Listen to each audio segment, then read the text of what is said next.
समन्ता चक्रवालेषु अत्रा गच्छन्तु देवता सद्धम्मं मुनिराजस्य सुनन्तु सग्गमुक्कदं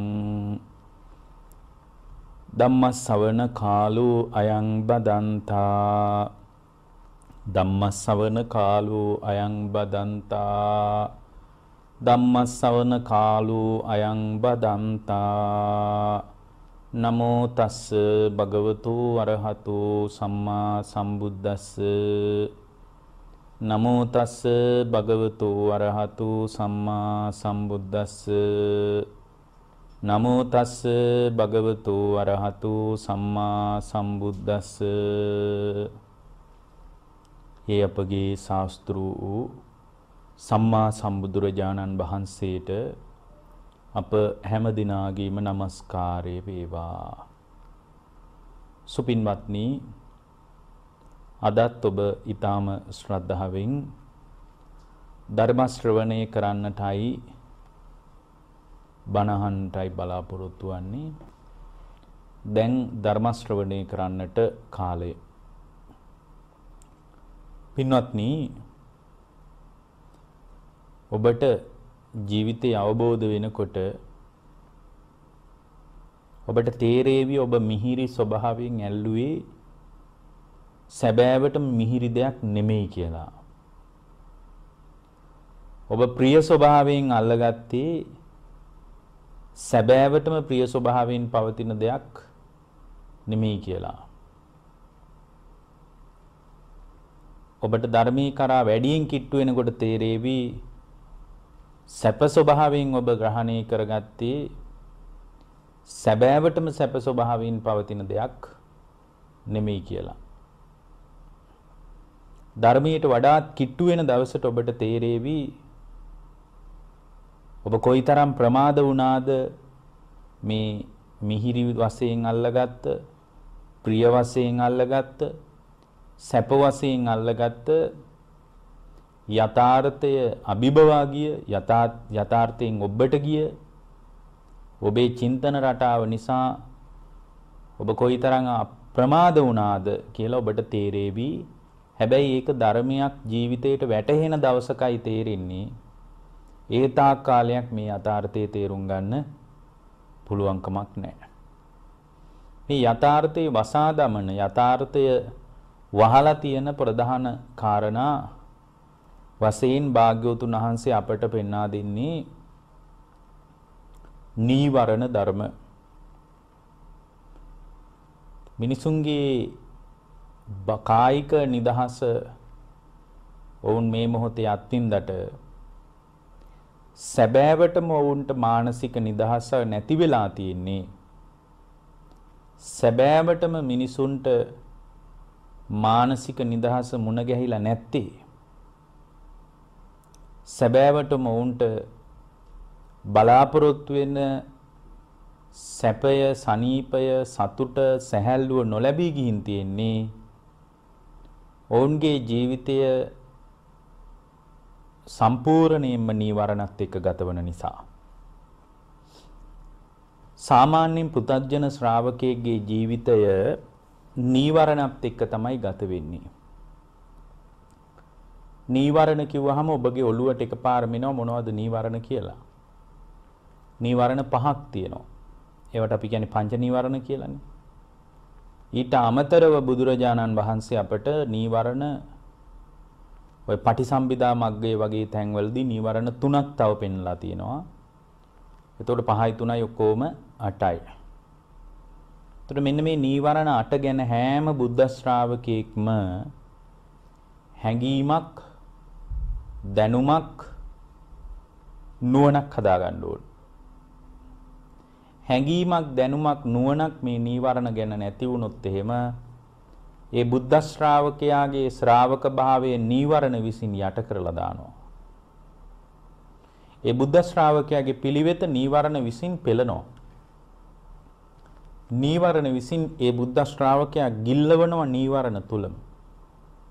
ඒ නිසා බුද්ධ ශ්‍රාවකයෙක් නම් Tamanගේ ආධ්‍යාත්මික ප්‍රවේශයට ඇති සම්බාධකේ අවබෝධ කරගන්න ඕන.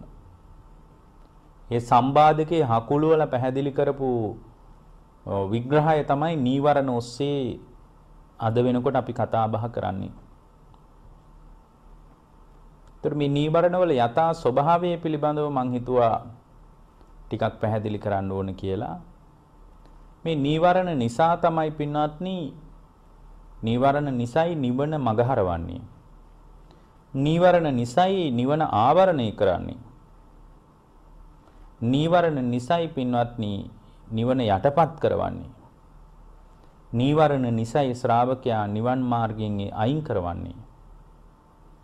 එතකොට මේ නිවන් මාර්ගයේ සම්බන්ධ හැඟීමක් තියෙන, දැනීමක් තියෙන, නුවණක් තියෙන ශ්‍රාවකයා විසින් ජීවිත අවබෝධය කරා ක්‍රමානුකූලව ටිකෙන් ටික පිවිසෙනවා. මේ නීවරණ සම්බන්ධව බොහොම කෙටි දේශනාවක් තමයි අද මේ දේශනාවෙන් කරන්න වෙන්නේ. හේතුව මේ නීවරණ සම්බන්ධව ඉදිරිය අපි එකින් එක පැහැදිලි කරගන්න කාලයක උත්සාහ කරමු. නීවරණ සම්බන්ධව ගැඹුරින් විමර්ශනය කරනකොට අපට බොහෝ දේවල් තේරුම් ගන්න පුළුවන්. නමුත් අද මාතෘකා පාඩයක් විදියට සලකාගෙන මේ දේශනාව කෙරෙහි ඔබේ අවධානය යොමු කරගන්න කියලායි ඔබට යෝජනා කරන්නේ. පින්වත්නි, පළවෙනි නීවරණය තමයි කාමච්ඡන්දය කියලා කියන්නේ. ඡන්දය කියන්නේ කැමැත්තට. පංචකාමයන් පිළිබඳව කැමැත්තට කිව්වත් කිසි වරදක් නැහැ. නමුත් කාමච්ඡන්දය කියන එක නිසා තමයි පුද්ගලයා තුල කාම දැවිල්ලක් හටගන්නේ. කාම පරිඩාහය කියලා එකට කියන්නේ. කාම පරිඩාහය නිසා තමයි ලෝකේ කාම සෙවිල්ලක් හටගන්නේ. ඒකට කියනවා කාම පරිේෂණය කියලා.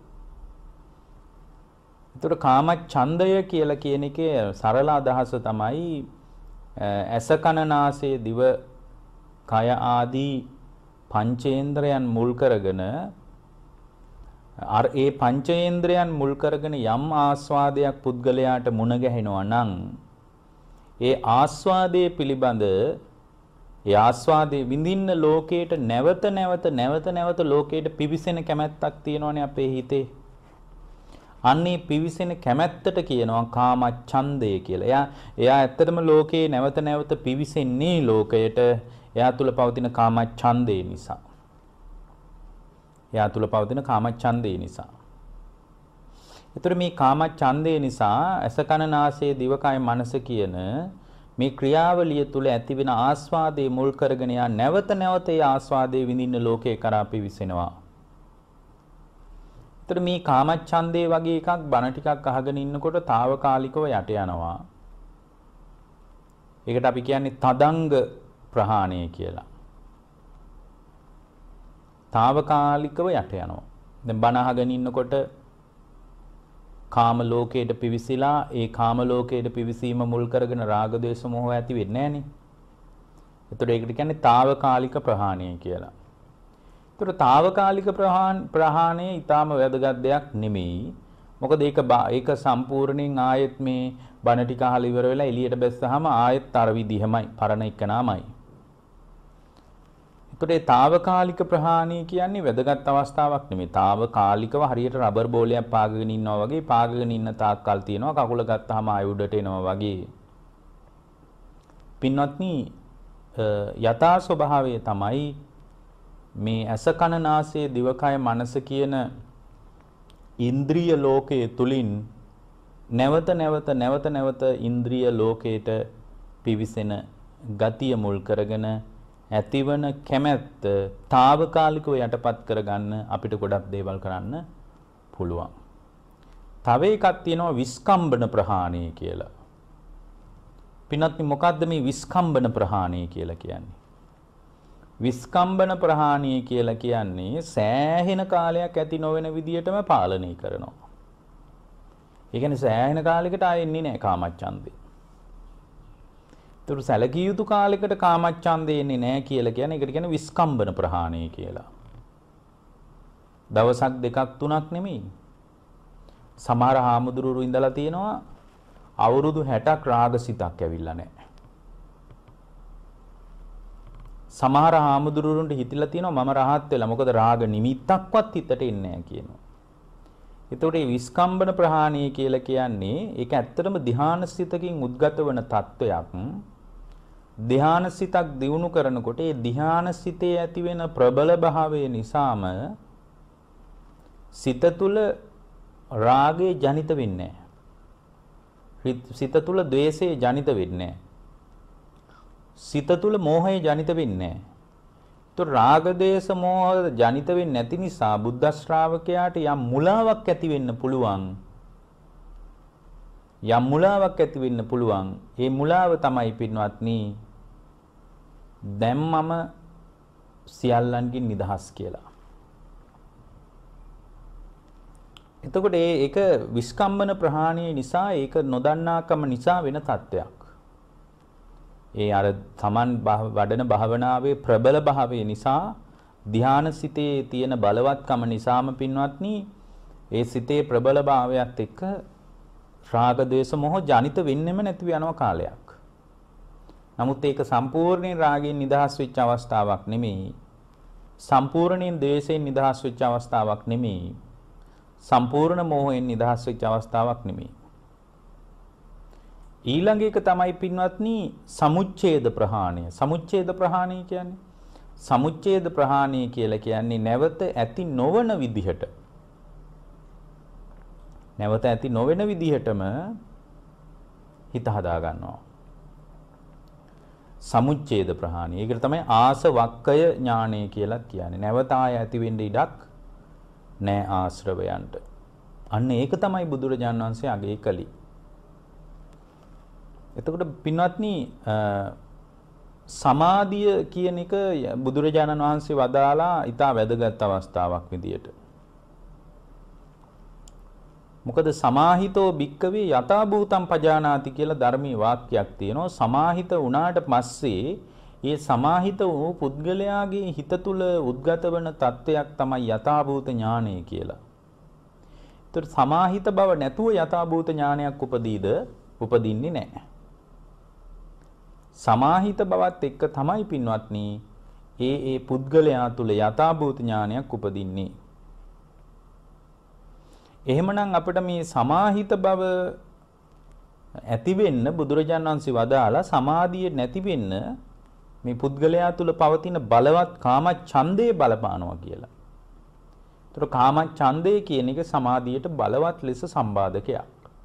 එහෙමනම් හිත විමුක්ත ස්වභාවයට හිතේ කෙලෙසුන්ගෙන් නිදහස් වීම බලාපොරොත්තු වන නිදහස් වීම අපේක්ෂා කරන ශ්‍රාවකෙක් විසින් පින්වත්නි එයා අත්දකින්න ලෝකයේ තුල නැවත කාමච්ඡන්දයේ හිත මැඩ ගන්නවා නම් ඒකේ හිත මැඩ පවත්වන්න විකල්පයක් පිළිසරණක් තියෙන්න ඕන.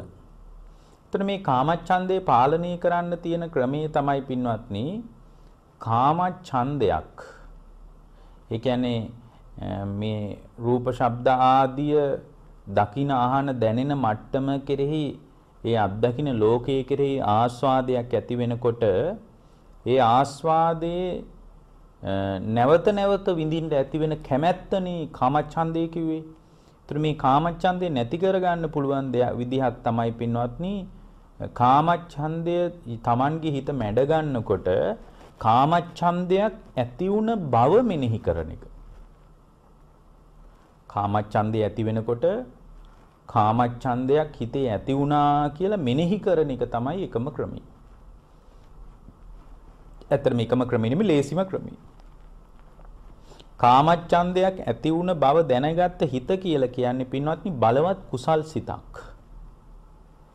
ඒ බලවත් කුසල් සිත විසින් දැන් කාමච්ඡන්දේ කියන්නේ අකුසල් සිතක්.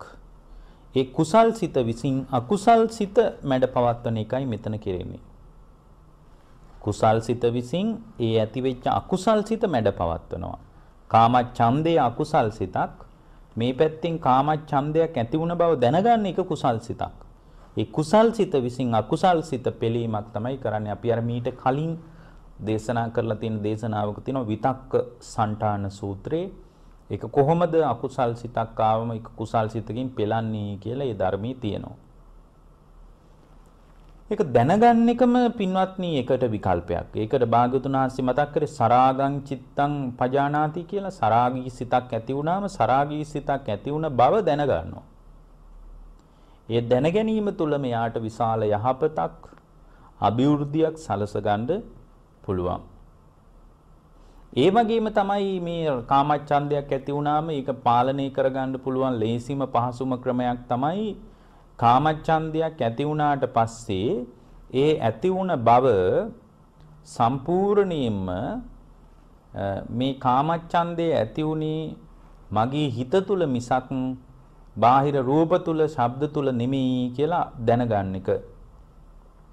මේක සුළු දෙයක් වගේ පෙනුනට මේක සුළු දෙයක් වුණාට විශාල සංසාරික නිදහසට සංසාරේ නිදහස් වීම පිණිස මේකේ උදව්වක් තියෙනවා පින්වත්නි. රාගය බාහිර අරමුණු වල පවතින දෙයක් නෙමෙයි. රාගය කියන්නේ හිත තුල ජනිත වන ස්වභාවයක් විදිහට කල්පනා කරන එක ඊටාම වැදගත් දෙයක්. එතකොට තමන් මේකෙන් තේරුම් ගන්න ඕන, දැනගන්න ඕන, අවබෝධ කරගන්න ඕන දේ තමයි තමන්ගේම සිත තමන්ගේම සිතින් අල්ලගෙන දැඟලීමක් තමයි මෙතන තියෙන්නේ කියලා දැනගන්නකොට ඒ කාමච්ඡන්දය එයාට පුළුවන් කාමච්ඡන්ද නීවරණෙන් යම්තාක් නිදහස් වෙලා මාර්ගය වඩා ගන්න ඒ ශ්‍රාවකයාට පුළුවන්. ඊළඟ එක තමයි පින්වත්නි ව්‍යාපාදය. මේවා සමහර ඒවා අහලා තියෙනවා. නමුත් මේ වගේ තියෙන ගැඹුරු කාරණා අපි හොඳින් විමර්ශනය කරගන්න ඕන. ව්‍යාපාදය කියලා කියන්නේ හිතේ ගැටෙන ගතිය. අමනාප වෙන ගතිය. ඒ වගේම හිතේ නුරුස්සන ගතිය. ඒකට කියනවා ව්‍යාපාදේ කියලා. ඒතර ව්‍යාපාද සිතක් උපන්නාට පස්සේ ව්‍යාපාද සිතක් උපන් බව දැනගන්න ඕන පින්වත්නි. ඒක නිකම්ම මිනිහෙකුට කරන්න පුළුවන් දෙයක් නෙමෙයි. ව්‍යාපාද සිතක් ඇති වුණාට පස්සේ ඒ ඇතිවෙච්ච ව්‍යාපාද සිත දැනගන්න ඕන. ඒකට ධර්මයේ තියෙන්නේ සදෝසං චිත්තං පජානාති කියලා. සදෝසං චිත්තං පජානාති. සදෝස සිතක් ඇති වුණාට පස්සේ ඒ බඳු සිතක් ඇති වුණ බව දැනගන්න එක. ඒ දැනගන්න එක කුසල් සිතක්. සදෝස චිත්තය කියලා කියන්නේ අකුසල් සිතක්. ඒතකොට ඒක දැන ගැනීම තුල කුසලයේ මතුවෙනකොට අර අකුසලයේ යට ගිහින් කුසලයේ වැඩෙන්න පටන් ගන්නවා. එතකොට ව්‍යාපාදේ කියන්නේ දෝමනස්ස සහගත පටික සම්පයුක්ත සිතක් නේ. එතකොට මේ දෝමනස්ස සහගත පටික සම්පයුක්ත සිතක් තියෙන කෙනෙක් දැන් මේ කාරණේ කරන්න බෑ පින්වත්නි. හොඳට නුවණින් විමසීම. යෝනිසෝ මනසිකාරේ නැති මිනිහෙකුට මේ වැඩේ කරන්න බෑ. මේක කරගන්න නම් මේ වැඩපිළිවෙල අනුගමනය කරගන්න නම් පින්වත්නි මේ ශ්‍රාවකයා තුල යෝනිසෝ මනසිකාරය තියෙන්න ඕන. යෝනිසෝ මනසිකාරය නැත්තම් ඒ ශ්‍රාවකයාට මේ පණිවිඩය මේ වැඩපිළිවෙල මේ දැක්ම හදාගන්න පුළුවන් කමක් නැහැ. නුවණින් ව්‍යාපාදයක් ඇති වෙන වෙලාවට ව්‍යාපාදයක් ඇති වුණ බව දැනගන්න කොයිතරම් නුවණක් තියෙන්න ඕනද? දැන් ලෝකයේ හැම වෙලාවකම ව්‍යාපාදේ ඇති වුණාට පස්සේ ව්‍යාපාදයටම ගින්දර අවුල් වුණා මිසක් ව්‍යාපාදේ කියන්නේ ද්වේෂය කියන ගින්නටම තව දුරටත් පිදුරු දානවා මිසක් ලෝකේ අපිට උගන්වනවද ව්‍යාපාදයක් ඇති වෙන වෙලාවට ඒ හිත දැක ගන්න කියලා අපිට කවුරුත් කියනවද? කියන්නේ. ව්‍යාපාදයක් ඇති වෙන වෙලාවට ඒ ව්‍යාපාදය යට කරන්න පුළුවන් ක්‍රමයේ තමයි පින්වත්නි මෛත්‍රිය වඩන එක. මෛත්‍රිය වැඩිම තුල තමයි ව්‍යාපාද සිත යට කරගන්න පුළුවන් වෙන්නේ.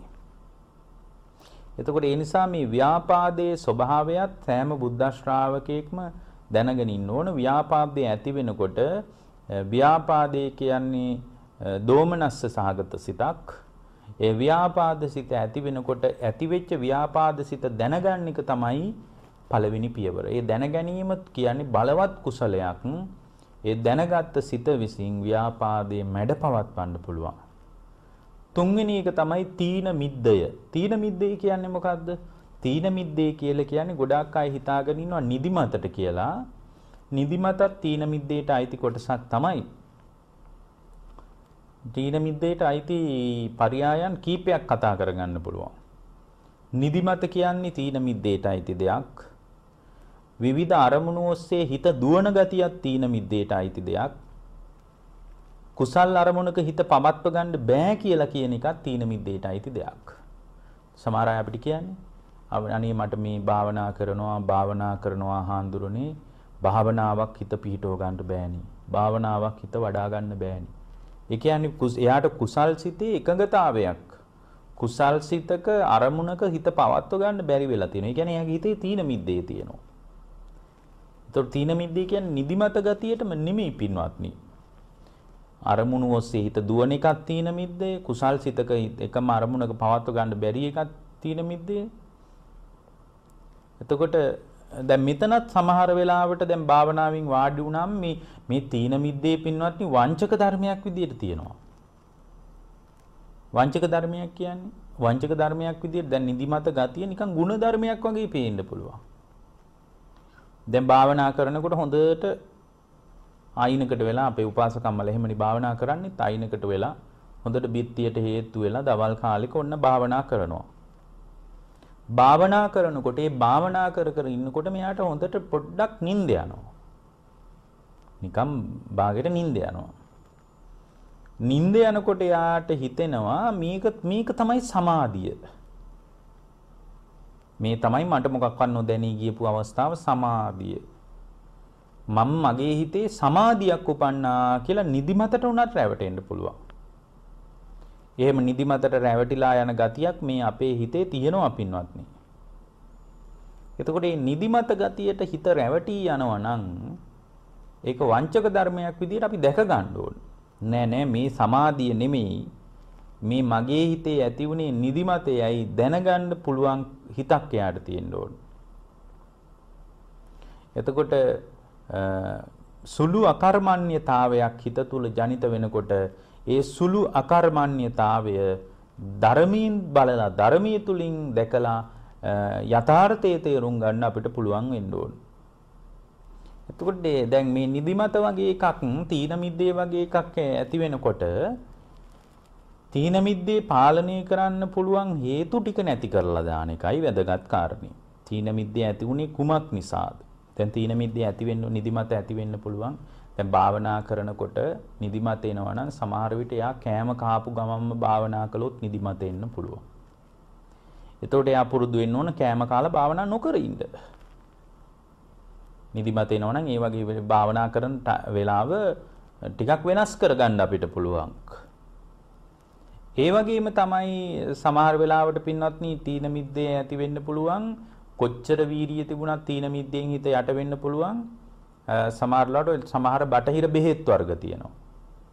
ඒ බෙහෙත් බිව්වට පස්සේ නිකන් ඇඟම හොන්දු මාන්දු වෙලා මැලවිලා යනවා. ඒත් නිකන් මහා අමුතු මත් වෙච්ච ගතියක් ඇඟ පුරා ක්‍රියාත්මක වෙනවා. ඒත් ඒක හේතුව විදියට දැකලා යා ඒ වගේ වෙලාවක භාවනා නොකර ඊට වඩා වෙනස් කාලයක් භාවනාවට යොදා ගන්න ඕන. ධර්මයක් දියුණු කරන්න යොදා ගන්න ඕන.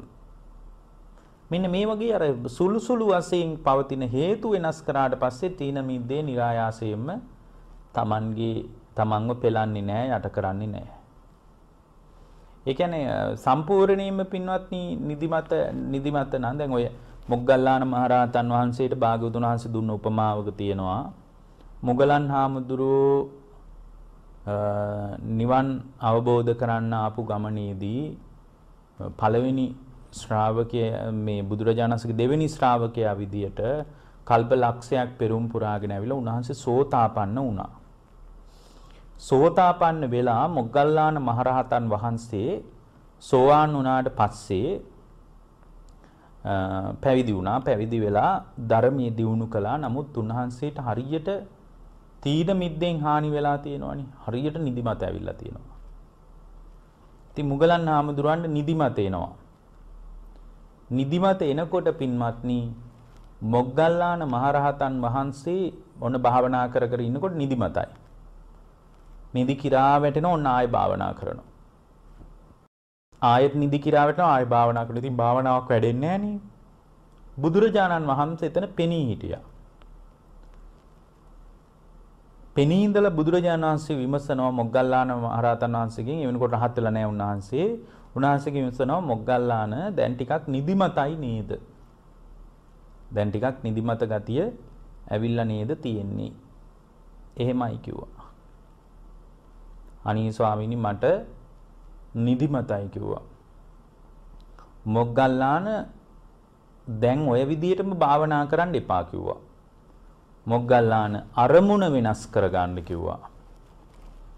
මොකද පළවෙනියෙන් කිව්වේ අරමුණ වෙනස් කරගන්න කිව්වා. එක මේ වගේ හරියට දැන් හිතන්න ආනාපාන සතිය වඩනවා කියලා කවුරු හරි කෙනෙක්. දැන් ආනාපාන සතිය වඩනකොට නිදිමත එනවා. එතකොට එයා තවදුරටත් එක දිගට ආනාපාන සතිය වඩන්නේ නැහැ. ආනාපාන සතිය වඩනකොට එයාට නිදිමත නම් ආවේ. එයා එක දිගට දැන් ආනාපාන සතිය ආයෙ වඩන්න යන්නේ නැහැ.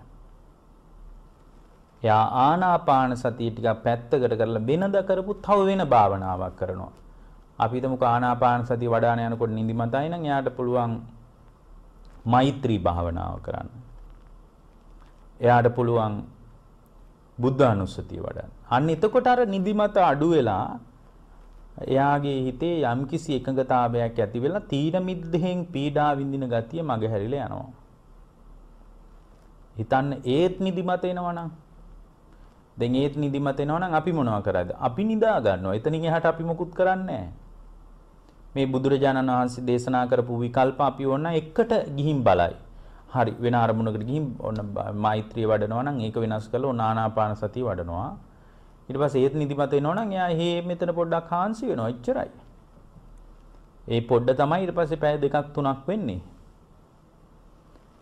ඊට පස්සේ මේ භාවනා කරන කෙනාට නිදිමත එනවා නම් ඔන්න එයා අරමුණ වෙනස් කරාම ඒත් නිදිමත එනවා නම් පින්වත්නි ඊට පස්සේ බුදුරජාණන් වහන්සේ වදාලා මොග්ගල්ලාන හොඳට ධර්මකාරණා මේ සිහි කරන්න කිව්වා. Taman දන්න ධර්මකාරණා තියෙනවනේ. ඒවා සිහි කරන්න කිව්වා. දැන් ධර්මකාරණා සිහි කරගෙන යනකොට ඒත් නිදිමතම එනවා නම් ඉතින් බරපතල නිදිමතක් වෙන්න ඇති එහෙමනම්. ඒත් නිදිමතම එනවා නම් උන්වහන්සේ දේශනා කරනවා ඒ වගේ වෙලාවක හඬ ගාලා ධර්මයේ කියන්න කියනවා. හයියෙන් ධර්මයේ කියන්න කියනවා. එතකොට ඔය පාඩම් කරගත්ත පිරිත් සූත්‍රයක්. ඒක සමහර අය කියනවනේ අපිට නම් ඕනේ නැහැ පිරිත් ඕනේ අපිට. අපි භාවනාව විතරයි කරන්න කියලා. එතකොට භාවනාව තුළම යා සමහර නීවරණයන්ගෙන් පීඩා විඳිනකොට යාට මේ පීඩා විඳින නීවරණයෙන් නිදහස් වීම පිණිස වැඩපිළිවෙලක් නැහැ. ඒ නිසා භාවනා කර ඉන්නකොට එයාගේ හිත තුළ පින්වත්නි සම්පූර්ණයෙන්ම තීන මිද්දෙන් පීඩා විඳිනවා නම් ඒ පීඩා විඳින වෙලාවට බුදුරජාණන් වහන්සේ විකල්පයක් විදිහට තවත් විකල්පයක් යෝජනා කරනවා. මොකද්ද? හඬ ගාලා ධර්මයේ කියන්න කියනවා. හයියෙන් ධර්මයේ කියනවා කට ඇරලා. එතකොට අර නිදිමත ගතිය ටිකක් අඩු වෙනවා. ඒ නිදිමත ගතිය බැහැර වෙලා යනවා. එතකොට ඒත් හිතන්නකෝ ඒත් නිදිමතම එනවනම් ඒත් නිදිමතම එනවනම් බුදුරජාණන් වහන්සේ වදාලා හොඳට අත් දෙකෙන් මේ අල්ලින් හොඳට කන් දෙකේම අතුල්ලන්න කියනවා. කන් දෙකේම හොඳට අතුල්ලනවා. රතු වෙන්න අතුල්ලනවා. එතකොට ඒ අතුල්ලනකොට පොඩක් කන් එහෙම රත් වෙනවා. රත් වෙනකොට අර නිදිමත ටිකක් ඔන්න පහ වෙලා යනවා. හිතන්නකෝ ඒත් නිදිමත එනවනම් ඒත් අර තීන මිද්දෙම මතුවේවි එනවා. එතකොට බුදුරජාණන් වහන්සේ වදාලා එහෙනම් මොග්ගල්ලාන මේ වගේ වෙලාවට මූණ සෝද ගන්න. අතපය ටිකක් සෝද ගන්න. වතුර ටිකක් වළඳන්න. දැන් බලන්න කොච්චර ලස්සන විකල්පද මේවානේ. ඊට පස්සේ හිතා ගන්නකො මූණ හොදගෙන එහෙනම් අතපය හොදගෙන එහෙම ඉන්නකොටත් මේ ඒ වෙලාවේ සම්පූර්ණයෙන්ම අර තීන මිද්දේම මතුවේවි එනවා කියලා හිතන්නකො. ඒ තීන මිද්දේම මතුවෙලා එනවා නම් බුදුරජාණන් වහන්සේ වදාලා මොග්ගල්ලාන තමන්ගේ හිතින් හොඳට ඇස් ඇරලා එලිමහන් ටිකින් වටපිට බලන්න කිව්වා. හොඳට බලන්න කිව්වා. හොඳට බලලා ඈතින් ඈතට හිත යවන්න කිව්වා. කඳු පන්ති අතරින් දුරට හිත යවනවා. දුරට හිත යවමින් බලනවා. හඳ තාරකා දිහා ඈතින් ඈතට බලනවා. එහෙම බලාගෙන ඉද්දිත් එයාගේ හිස කඩා වැටෙනවා නම් එහෙනම් ඉතින් හොත්තටම අමාරු නිදිමතක්නේ.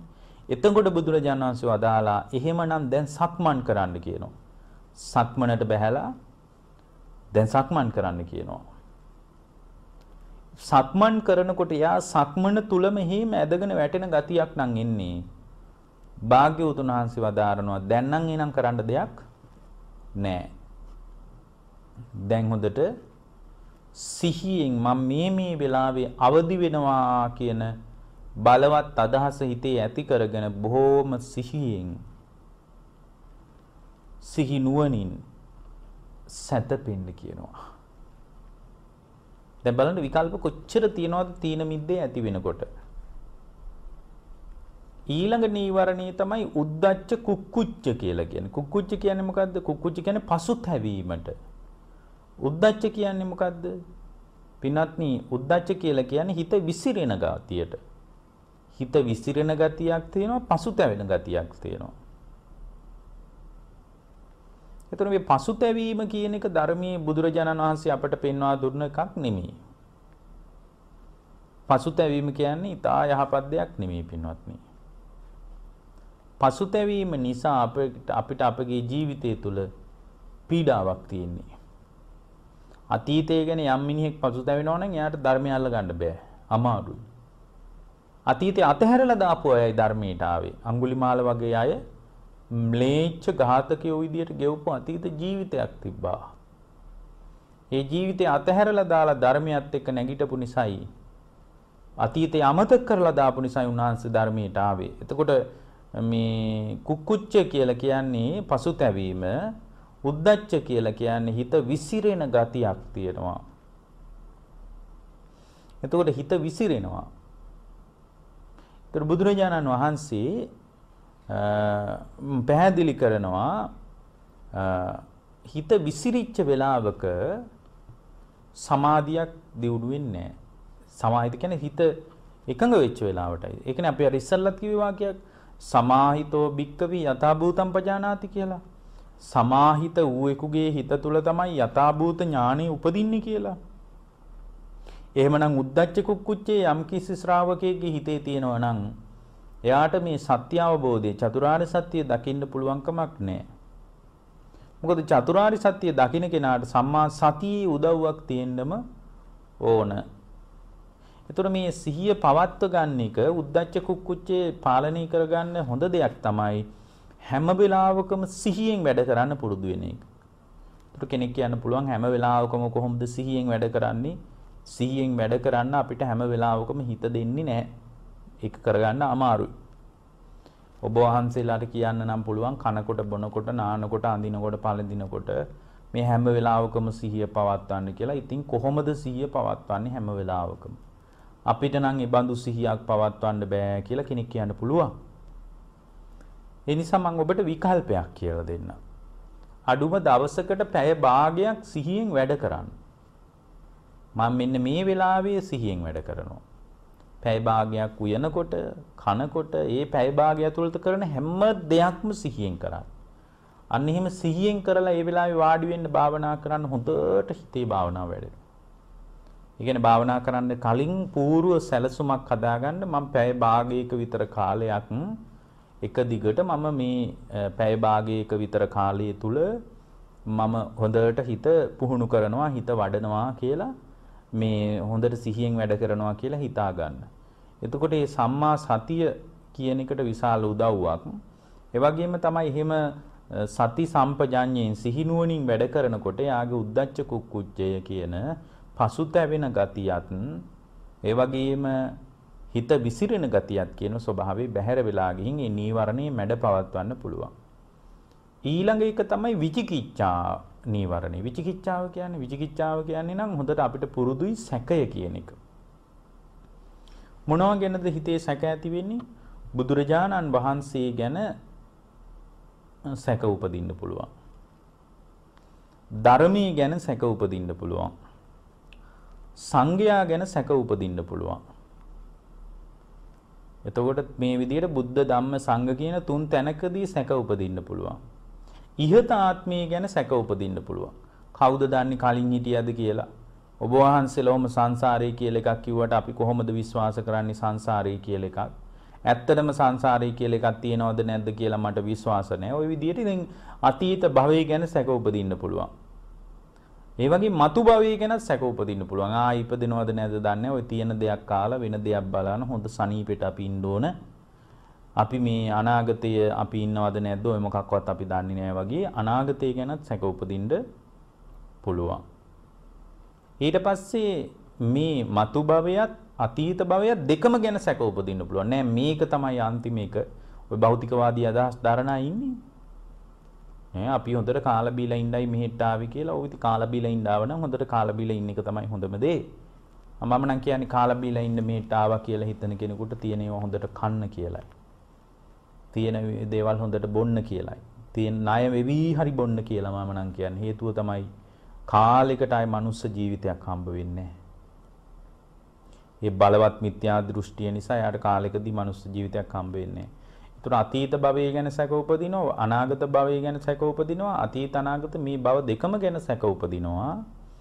ඊට පස්සේ පටිච්ච සමුප්පාදය ගැන සැක උපදිනවා. අවිද්‍යාව නිසා සංකාර ඇති වෙනකොට ඕවා ඉතින් ඕවා නිකන් හිතලුවක්ද දන්නේ නැහැ.